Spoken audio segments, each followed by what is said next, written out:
Hello friends, welcome to channel. അപ്പോൾ നമ്മളൊന്ന് പറയാൻ പോകുന്നത് നമ്മുടെ ആമസോണിൽ ഗ്രേറ്റ് ഫ്രീഡം ഫെസ്റ്റിവൽ നടക്കുന്നുണ്ടല്ലോ. അപ്പോൾ നിങ്ങൾ കുറേ പേര് മൊബൈൽസും സംഭവങ്ങളൊക്കെ വാങ്ങിക്കാൻ നോക്കുന്നുണ്ടായിരിക്കും. അപ്പോൾ നമ്മളൊന്ന് പറയാൻ പോകുന്നത് നിങ്ങൾക്ക് 20,000-ൻ്റെയും 50,000-ൻ്റെയും ഇടയിൽ ബെസ്റ്റ് ഫോൺസുകൾ നമുക്ക് ഏതൊക്കെ വാങ്ങിക്കാൻ പറ്റുന്ന ഫോണുകൾ നമുക്ക് ഇപ്പോൾ അവൈലബിൾ ആയിട്ടുണ്ട്. അതിൻ്റെ ഡീറ്റെയിലാണ് നമ്മൾ പറയാൻ പോകുന്നത്. ഞാൻ ഇതിൽ കുറച്ച് ദിവസം നമുക്ക് ഫ്ലിപ്കാർട്ടിൻ്റെ ഓഫറിൽ നമുക്ക് ഇടയിൽ കയറി പറയാം. എന്താ വെച്ചാൽ മിക്ക ആൾക്കാരും ഫ്ലിപ്കാർട്ടിൽ നിന്ന് വാങ്ങിക്കുന്നത് വെച്ചാൽ ഫ്ലിപ്കാർട്ടിൽ ഇതിനായിട്ടും കുറച്ചൊരു ഓഫേഴ്സ് കൂടുതലുണ്ട്. അപ്പോൾ അതുകൊണ്ട് തന്നെ നമ്മൾ അതും കൂടിയും പറയുന്നുണ്ട്. അപ്പോൾ ആമസോണിൻ്റെ കാര്യം നോക്കുകയാണെങ്കിൽ നമുക്ക് OnePlus-ൻ്റെ 12R മോഡൽ നല്ല റേറ്റ് കുറഞ്ഞിട്ട് അല്ലെങ്കിൽ നമുക്ക് അത്യാവശ്യം നല്ല ഓഫറിൽ കിട്ടുന്നുണ്ട്. അപ്പോൾ അതിൻ്റെ ഡീറ്റെയിൽസ് പറയുകയാണെങ്കിൽ നമുക്ക് 8GB 256GB മോഡലിന് നമുക്ക് 42 രൂപയാണ് ശരിക്കും. നമുക്കിത് ഓഫറിൽ 39,000 രൂപയ്ക്ക് നമുക്ക് കിട്ടുന്നുണ്ട് കേട്ടോ. SBIയുടെ കാർഡ് ഉണ്ടെങ്കിൽ ഓഫർ കിട്ടും. അപ്പോൾ OnePlus-ൻ്റെ 12R അത്യാവശ്യം നല്ല മോഡലാണ്. നമുക്കൊരു 40,000 രൂപ റേഞ്ചിൽ ഒരു ഫോൺ നോക്കുന്നുണ്ടെങ്കിൽ അത്യാവശ്യം നല്ല ബാറ്ററി ബാക്കപ്പും ക്യാമറ പെർഫോമൻസ് ഒക്കെ ഡീസൻ്റ് ആണ്. പിന്നെ ബിൽ ക്വാളിറ്റി ഞാൻ പറയേണ്ട ആവശ്യമില്ല, നല്ല ഇടിയോട്ട് സാധനം തന്നെയാണ്. നമ്മുടെ 11R അത് പ്ലാസ്റ്റിക് ഫ്രെയിം ആയിരുന്നു സാധനം, ഇപ്പം അത് മെറ്റൽ ഫ്രെയിം ആക്കിയിട്ടുണ്ട്. അപ്പോൾ അത്യാവശ്യം നല്ല ബിൽ ക്വാളിറ്റി വരുന്നുണ്ട്. പിന്നെ നമ്മുടെ ഓൾമോസ്റ്റ് OnePlus 12-ൻ്റെ അതേ ലുക്ക് തന്നെയാണ്. അപ്പോൾ കുഴപ്പമില്ലാത്ത സംഭവം തന്നെയാണ്. പിന്നെ നമുക്ക് വാങ്ങിക്കാവുന്ന, ഞാൻ IQQ അങ്ങനെ റെക്കമെൻഡ് ചെയ്യുന്നില്ല, പ്രത്യേകിച്ച് ബഡ്ജറ്റ് ഒരു 20,000-25,000 റേഞ്ചിൽ ഞാൻ അങ്ങനെ റെക്കമെൻഡ് ചെയ്യുന്നില്ല. എനിക്ക് IQQ തീരെ ഇഷ്ടപ്പെട്ടില്ല. ഭയങ്കര എന്താ പറയുക, ആഡ് വന്നിട്ട് മനുഷ്യനെ ഭ്രാന്ത് പിടിക്കും. ഞാൻ ആക്ച്വലി എൻ്റെ അമ്മയ്ക്ക് വാങ്ങിച്ചു കൊടുത്തേക്കുന്നത് IQQയുടെ ഒരു മോഡലായിരുന്നു. സാധനം ഏത് നേരം ഇങ്ങനെ ചലിച്ചുകൊണ്ടിരിക്കും. എത്ര എന്തൊക്കെ ഓഫ് ചെയ്ത് വെച്ചാലും ഒരു കാര്യമില്ല.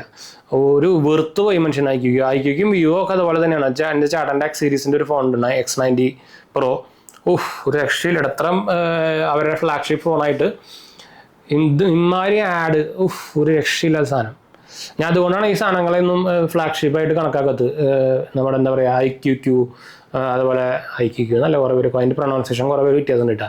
Vivo, Oppo, OnePlus-ന് ആഡ് സംഭവമൊന്നുമില്ല. OnePlus-ന് കാറ്റഗറിയിൽ കൂട്ടാം.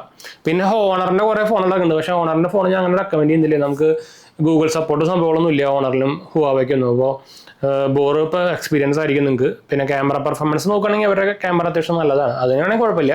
പക്ഷേ എന്താ പറയുക, യൂസർ ഇൻ്റർഫേസ് എക്സ്പീരിയൻസും അതുപോലെ തന്നെ ലാപ്പിൻ്റെ ഇഷ്യൂസ് അതൊക്കെ കുറേ വരും കേട്ടോ. അപ്പോൾ അത് ഞാൻ തീരെ റെക്കമെൻഡ് ചെയ്യുന്നില്ല. നിങ്ങൾക്ക് ഇൻട്രസ്റ്റ് ഉണ്ടെങ്കിൽ വാങ്ങിച്ചാൽ മതി. ഒരു ട്രൈ ഔട്ട് ചെയ്യണമെന്നുണ്ടെങ്കിൽ വാങ്ങിക്കാം. ഫോണൊക്കെ നല്ല ഫോൺ തന്നെയാണ്. അതുപോലെ തന്നെ HMDയുടെയും ചില HMDയുടെ ഗൂഗിളാണ്, അത് ആൻഡ്രോയിഡ് തന്നെയാണ് കേട്ടോ. പിന്നെ പൊക്കോ ഞാൻ തീരെ അടുത്തേക്ക് കൂടെ പോകുന്നില്ല. പിന്നെ ഏതാണ് നമുക്ക് വരുന്നത്, റിയൽമിയും. ഇപ്പോഴത്തെ റിയൽമി വലിയ കാര്യങ്ങളൊന്നുമില്ല. OnePlus-ൻ്റെ Nord 4 വലിയ കുഴപ്പമില്ലാത്ത ഫോണാണ്. 30,000 താഴെ നിങ്ങളൊരു അത്യാവശ്യം കുഴപ്പമില്ലാത്തൊരു എക്സ്പീരിയൻസ് ഫോൺ നോക്കുന്നുണ്ടെങ്കിൽ നല്ലതാണ്. നമ്മുടെ IQനായിട്ടും നല്ലതാണ്. പ്രത്യേകിച്ച് സോഫ്റ്റ്വെയർ എക്സ്പീരിയൻസ് IQനായിട്ടും ഭയങ്കരമായിട്ട് നല്ലതാണ്.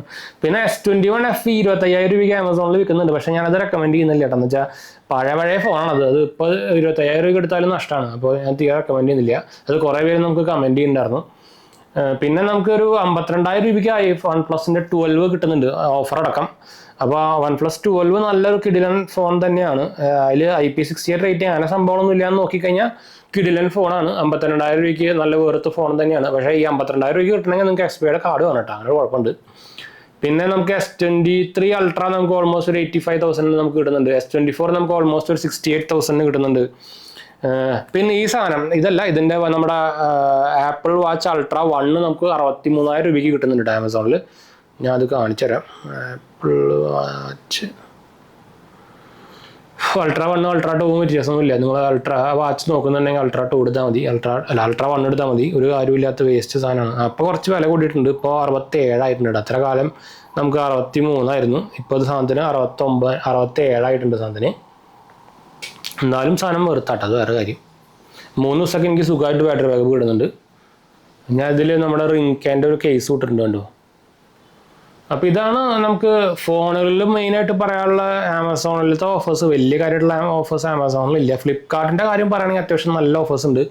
ആദ്യത്തെ ഫോൺ തന്നെ ഞാൻ എടുത്ത് പറയാൻ പോകുന്നത് നമ്മുടെ ഈ സാധനമാണ്, Pixel 7. 33,000-34,000 രൂപയ്ക്ക് സാധനം കിട്ടുന്നത് നല്ല കിടിലൻ ഫോൺ ഉണ്ടാവും. എൻ്റെ എക്സ്പീരിയൻസിലും ക്യാമറ പെർഫോമൻസ് ഒക്കെ നല്ല ക്യാമറ പെർഫോമൻസാണ്. ഞാൻ എൻ്റെ ഇന്നലത്തെ ലൈവിൽ iPhone 15-ൻ്റെ ക്യാമറയും ഇത് തമ്മിലും കമ്പാരിസൺ കാണിച്ചിട്ടുണ്ടായിരുന്നു. അതിൽ നിങ്ങൾക്ക് എടുത്ത് നോക്കുമ്പോൾ തന്നെ അറിയാൻ പറ്റും, അത്ര ഡിഫറൻസ് വരുന്നുണ്ട്. കുറേ പേര് ഉണ്ടായി ഇപ്പോൾ Pixelൻ്റെ 7 ക്യാമറ കൂറ എന്നൊക്കെ പറഞ്ഞിട്ട് കുറേ കമൻറ്റൊക്കെ ഞാൻ കണ്ടു. യൂസ് ചെയ്തിട്ട് അത് യൂസ് ചെയ്യാൻ അറിയാത്തതാണോ എനിക്കറിയില്ല. പിന്നെ നല്ല മോട്ടറോള നല്ല ഫോൺ തന്നെയാണ്. പക്ഷേ ഞാൻ ഫ്ലാഗ്ഷിപ്പ് റേഞ്ചിൽ എടുക്കാൻ തീരെ റെക്കമെൻഡ് ചെയ്യില്ല. 25,000 രൂപയ്ക്ക് റേഞ്ചിലുണ്ടെങ്കിൽ നിങ്ങൾക്ക് ഫ്യൂഷൻ എടുക്കാം. എന്താ വെച്ചാൽ ഇതിന് അപ്ഡേറ്റ്സുകൾ ഭയങ്കര ഇഷ്യൂ ആണ്. അവരുടെ ഹൈ എൻഡ് ഫോണുകൾക്ക് പോലും ലേറ്റസ്റ്റ് അപ്ഡേറ്റുകൾ 3-4 മാസങ്ങൾ പഴയതായിട്ടാണ് അപ്ഡേറ്റ് ഇപ്പോഴും നിൽക്കുന്നത്. അപ്പോൾ അത് ഭയങ്കര ഷോക്കാണ് അപ്ഡേറ്റ്സ് ഇവരുടെ മോട്ടോറോളയുടെ. അപ്പോൾ അതുകൊണ്ടാണ് ഞാൻ തീരെ റെക്കമെൻഡ് ചെയ്യാത്തത് മോട്ടോറോളയുടെ കേട്ടോ. അല്ലെങ്കിൽ നല്ല ഫോണാണ്. പിന്നെ നിങ്ങൾക്ക് വേണമെങ്കിൽ ഒരു 33 റേഞ്ചിൽ നോക്കുന്നുണ്ടെങ്കിൽ ഗാലക്സി S23 FE എടുക്കാം. 50,000 റേഞ്ചിൽ നോക്കുന്നുണ്ടെങ്കിൽ S23 ഈ സാധനം എന്താ ഞാൻ ഇപ്പോൾ ഉപയോഗിക്കുന്നത് S23 എടുക്കാം. നല്ല കിടലൻ ഫോണാണ്. ചെറിയ ഫോണാണ്, അങ്ങനെ ഒരു ഇഷ്യൂ മാത്രമേ ഉള്ളൂ. ബാറ്ററി ബാക്കപ്പ് നിങ്ങൾ നല്ല യൂസർ ആണെങ്കിൽ ഒരു ദിവസമൊക്കെ നിൽക്കുള്ളൂ.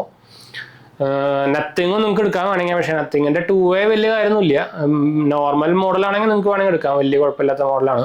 30,000 റേഞ്ചിൽ നിങ്ങൾക്ക് മോട്ടോറോള എഡ്ജ് 50 പ്രോയും കിട്ടുന്നുണ്ട്. ഞാൻ മോട്ടോറോള എല്ലാ ഡിവൈസിനും ഈ അപ്ഡേറ്റ് ഇഷ്യൂ ഉണ്ട് കേട്ടോ. അതല്ലാണ്ട് നോക്കിക്കഴിഞ്ഞാൽ നല്ല ഫോണാണ്. ഈ എഡ്ജ് 50 പ്രോവും അതുപോലെ തന്നെ എഡ്ജ് 50 ഫ്യൂഷനൊക്കെ നല്ല ഡിവൈസുകളാണ് കേട്ടോ. വിവോ ഒന്നും ഞാൻ റെക്കമെൻഡ് ചെയ്യുന്നില്ല. ഞാൻ ഓൾറെഡി പറഞ്ഞിട്ടുണ്ടായിരുന്നു വിവോ V40 ഒക്കെ വന്നിട്ടുണ്ട്. ഞാൻ ഓൾറെഡി അതിൻ്റെയൊക്കെ പറഞ്ഞിട്ടുണ്ടായിരുന്നു എന്തുകൊണ്ടാണ് ഇപ്പോൾ കുറച്ച് മുമ്പ്. എന്താ വെച്ചാൽ ഒരു 30,000 മുകളിൽ വിവോ എടുക്കുകയാണെങ്കിൽ നഷ്ടമാണ്. എന്താ വെച്ചാൽ അതിൻ്റെ അത്രയ്ക്കും കൂർ എക്സ്പീരിയൻസ് ആണ്. അവരുടെ പരസ്യങ്ങളും ആഡും നോട്ടിഫിക്കേഷനും അവരുടെ ഓൺ ആപ്പുകൾ തന്നെ നമുക്ക് പരസ്യം തന്ന് ഭ്രാന്ത് പിടിപ്പിക്കും. അങ്ങനത്തെ വെറുപ്പിക്കുന്ന സാധനമാണ്. എത്ര ഓഫ് ചെയ്താലും വന്നോണ്ടിരിക്കും പിന്നെയും. അത്രയ്ക്കും വെറുപ്പിക്കുന്ന പരിപാടിയാണ്. അതുകൊണ്ട് എനിക്ക് തീരെ ഇഷ്ടമല്ല വിവോ. അതിനായിട്ടും എനിക്ക് തോന്നുന്നത് വിവോ ഒപ്പൊന്നുമുണ്ട്. വിവോ IQ ഇതേപോലെ തന്നെയാണ്. ഭയങ്കര പരസ്യങ്ങളാണ് വരുന്നോണ്ടിരിക്കുന്നത്. ഒരു രക്ഷയിൽ അത് വെറുപ്പിക്കും. അതല്ല, അത് യൂസ്ഡ് ആയവർക്ക് കുഴപ്പമില്ല. ബാക്കിയുള്ള ഐഫോണും അതുപോലെ തന്നെ S23 ഈ S സീരീസ് സാംസങ്ങിന്റെ ഫോണുകളും പിക്സൽ ഡിവൈസുകളൊക്കെ ഉപയോഗിച്ചിട്ട് ഈ സാധനം ഉപയോഗിക്കാൻ പോയി കഴിഞ്ഞാലല്ലോ ഭ്രാന്ത് പിടിക്കും. നമ്മൾ അപ്പുറത്ത് വലിച്ചെറിയും. അത്രയ്ക്ക് വെറുപ്പിക്കും സാധനം. എന്നാൽ ചെയ്യുന്നവർ ഇങ്ങനെ മെസ്സേജ് അല്ല നോട്ടിഫിക്കേഷൻ വന്നുകൊണ്ടിരിക്കും. അത് പ്രത്യേകിച്ച് അവരുടെ ഒരു ബ്രൗസർ സാധനം ഉണ്ട്. അയ്യോ, വെറുപ്പിക്കലിന് അവാർഡ് ഫസ്റ്റ് കൊടുക്കണം അതിന്. അങ്ങനത്തെ സാധനമാണ് അത്. പിന്നെ നമുക്ക് iPhone 14 Plus 58,000 രൂപയ്ക്ക് ഇപ്പോൾ കിട്ടുന്നുണ്ട്. അതിപ്പോൾ കുറച്ച് റേറ്റ് കൂടിയതാണ് കേട്ടോ. നമുക്ക് 53,000 കുറച്ച് കാലം മുമ്പ് കിട്ടുന്നുണ്ടായിരുന്നു ഫ്ലിപ്കാർട്ടിൽ തന്നെ. അതുപോലെ കുറച്ച് റേറ്റ് കൂട്ടി. iPhone 13 ഞാൻ റെക്കമെൻഡ് ചെയ്യില്ല. പിന്നെ നിങ്ങൾ 14 വാങ്ങിക്കായിരിക്കും. വലിയ ഡിഫറൻസ് നമ്മളൊന്നും ഇല്ലെങ്കിലും, പക്ഷേ ഒരു എഡിഷൻ പുതിയതാണല്ലോ, അപ്പോൾ റീസെൽ വാല്യൂ കുറച്ചൊക്കെ കൂടി കിട്ടും. പിന്നെ നമുക്ക് വലിയ കാര്യമായിട്ടുള്ള ഞാൻ Pixel 8 ഒന്നും തീരെ റെക്കമെൻഡ് ചെയ്യുന്നില്ല. Pixel 7 അല്ലെങ്കിൽ 7 Pro നിങ്ങൾക്ക് എടുക്കാം കേട്ടോ. ഇതൊക്കെയാണ് മെയിനായിട്ടുള്ള ഫോണുകളുടെ ഡീറ്റെയിൽസ് സംഭവമുള്ളത്. നമ്മൾ ജസ്റ്റ് ഒരു എല്ലാ സംഭവങ്ങളും നമ്മൾ എടുത്ത് പറഞ്ഞു പോയതല്ല. ജസ്റ്റ് ഒരു ഓവർവ്യൂ പോലെ നമ്മൾ പറഞ്ഞു പോയതാണ്. നിങ്ങൾ ഇഷ്ടം പോലെ ഇതിൻ്റെ എന്താ പറയുക, ആമസോണിൻ്റെ സെയിലിൻ്റെയും ഫ്ലിപ്കാർട്ടിൻ്റെ സെയിലൊക്കെ ഇഷ്ടം പോലെ ആൾക്കാർ വീഡിയോ എടുക്കാനുണ്ടായിരിക്കും. എല്ലാ ഡീറ്റെയിൽസും സംഭവം കൊടുത്തിട്ട് നമുക്കതിൻ്റെ എനിക്ക് തോന്നുന്നില്ല അങ്ങനത്തെ ആവശ്യമുണ്ടെന്ന് വെച്ചാൽ ഞാൻ മൊബൈലിൽ മാത്രമായിട്ട് പറയണത് തന്നെ അതുകൊണ്ടാണ്. കാരണം എന്താ വെച്ചാൽ ബാക്കിയുള്ളതൊന്നും നമുക്ക് ഇങ്ങനെ ആവശ്യമില്ല. ആവശ്യമുള്ള സാധനം നോക്കുള്ളൂ. പിന്നെ വരുന്നത് ലാപ്ടോപ്പ് സെക്ഷനിൽ അങ്ങനത്തെ സെക്ഷൻ നല്ലത് നോക്കിയെടുക്കുന്നത് ഒരു പരിപാടി ഉണ്ട്. അത് വേണമെങ്കിൽ നമുക്ക് സെപ്പറേറ്റ് വേറെ ചെയ്യാം. ഇപ്പം നമ്മൾ തൽക്കാലം മൊബൈൽ മാത്രം ആക്കിയതാണ് കേട്ടോ. അപ്പോൾ എന്തായാലും നമുക്ക് വൈൻഡപ്പ് ചെയ്യാം. എന്തെങ്കിലും സംശയങ്ങളിലേക്ക് എന്നെ കമൻറ്റ് ചെയ്താൽ മതി. നമ്മളെല്ലാ കമൻറ്റ് റിപ്ലൈ ആണ്. നമ്മുടെ മെയിൻ രണ്ട് ചാനൽസ് കാണാത്തവരെ കണ്ടുപോകുക, സബ്സ്ക്രൈബ് ചെയ്യുക, സപ്പോർട്ട് ചെയ്യുക, ഫ്രണ്ട്സിലേക്ക് കമ്പനിക്ക് ഷെയർ ചെയ്യുക. നമ്മുടെ ഇൻസ്റ്റാഗ്രാം പേജിൻ്റെ ലിങ്കും അതുപോലെ തന്നെ ടെലിഗ്രാം പേജിൻ്റെ ലിങ്കും ടെലിഗ്രാം ചാനലിലെ പേജിൻ്റെ ലിങ്കും താഴെ കൊടുത്തിട്ടുണ്ട്. നിങ്ങൾക്ക് അതിന് വേണമെങ്കിൽ കോൺടാക്ട് ചെയ്യാം. പേജ് പ്രൊവൈഡ് ചെയ്യാൻ വേണ്ടിയിട്ടാണ്. അടുത്ത് കാണാം.